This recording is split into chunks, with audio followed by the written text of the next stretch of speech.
Okay, so you're actually ready to go start acquiring customers now. You have a target customer group, you have a specialty, which could be the target customer group, could be something else.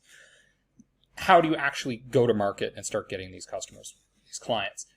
Now, the problem is when you're a digital marketing expert, the tendency is to start thinking about digital marketing, right? We're going to get them through SEO, we're going to get them through these fancy advertising techniques. But often those are not appropriate. One of the reasons that they're not appropriate is that they take time, particularly when you're talking about organic search engine marketing. And the other problem that you run into is you're competing against other digital marketing experts. So you're competing against the best of the best. So one of the best ways to avoid all of this is to focus on tactics that are perhaps underutilized in this space and where you don't have to face a lot of competition. The simplest is a cold email. So here's an example of a cold email I sent. This is super simple campaign. All I did was I bought a list of the target customers. I think it was maybe $250, something like that. And that got me about 7,000 CEOs of fast-growing SaaS companies. And then what I did was I imported the list into Lemlist. So Lemlist is a cold email tool.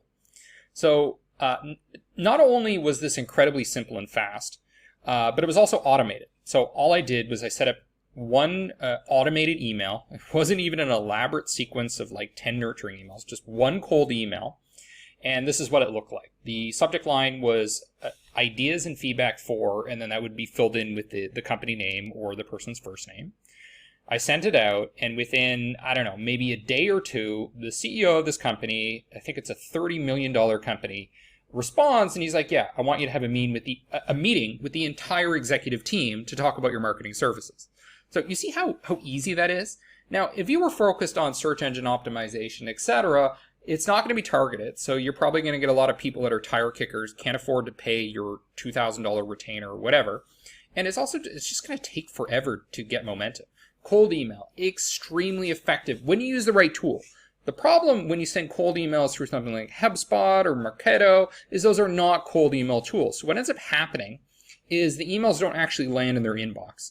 And that's why you see low open rates. A lot of people think the low open rate is because of the subject line. Sometimes that's true, but most of the time it's the deliverability. You're being filtered out for looking like spam. So there are different ways to not show up like spam when you're using something like Lemlist.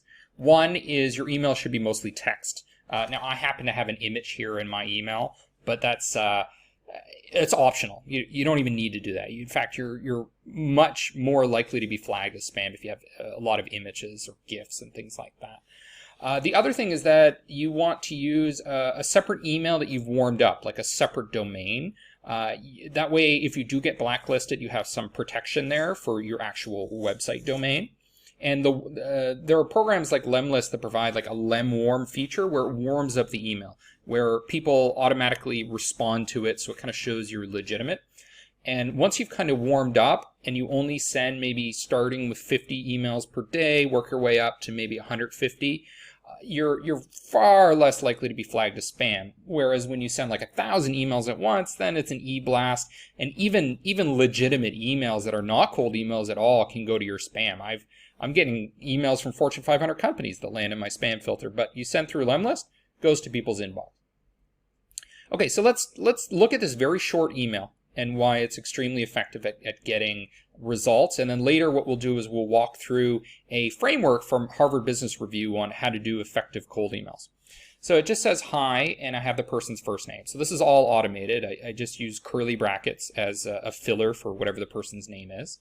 I'm reaching out because I thought you might want some free advice on generating demo requests, free trials, and paying customers. So here I'm highlighting the main outcomes that I achieve. Now for you, it may be benefits or outcomes, transformations, or it could be a problem that you solve. And often the problem angle is the easiest way to get a response, but that's not what I'm talking about here. I'm establishing my credibility. So I'm a SaaS marketer, that's my specialty, with 10 years experience. I have more than that now, ranging from a Google-backed startup to Fortune 100. So I have some brand names, some credibility signals. Are there any marketing challenges you'd like to get advice on? So what I'm doing is I have a call to action that's basically just reply. You know, it's not go to my website and check me out. It's not sign up for this white paper. I'm just trying to get a conversation going, a one-on-one conversation through here. And then the person responds saying, yeah, let's set up a meeting. I didn't even ask for a meeting. That's incredible. Okay, and then I'm establishing more credibility. So MBA from Kellogg. I have a link to my LinkedIn if they want to check it out. It's not the main call to action, but it'll alleviate perhaps some of their insecurity about dealing with a cold email. I say that I'm a SaaS marketing consultant, reaffirming my specialty, and I'm also the author of this book, which, as we looked at the research from Hinge, books can be a credibility signal that you're an expert in your space.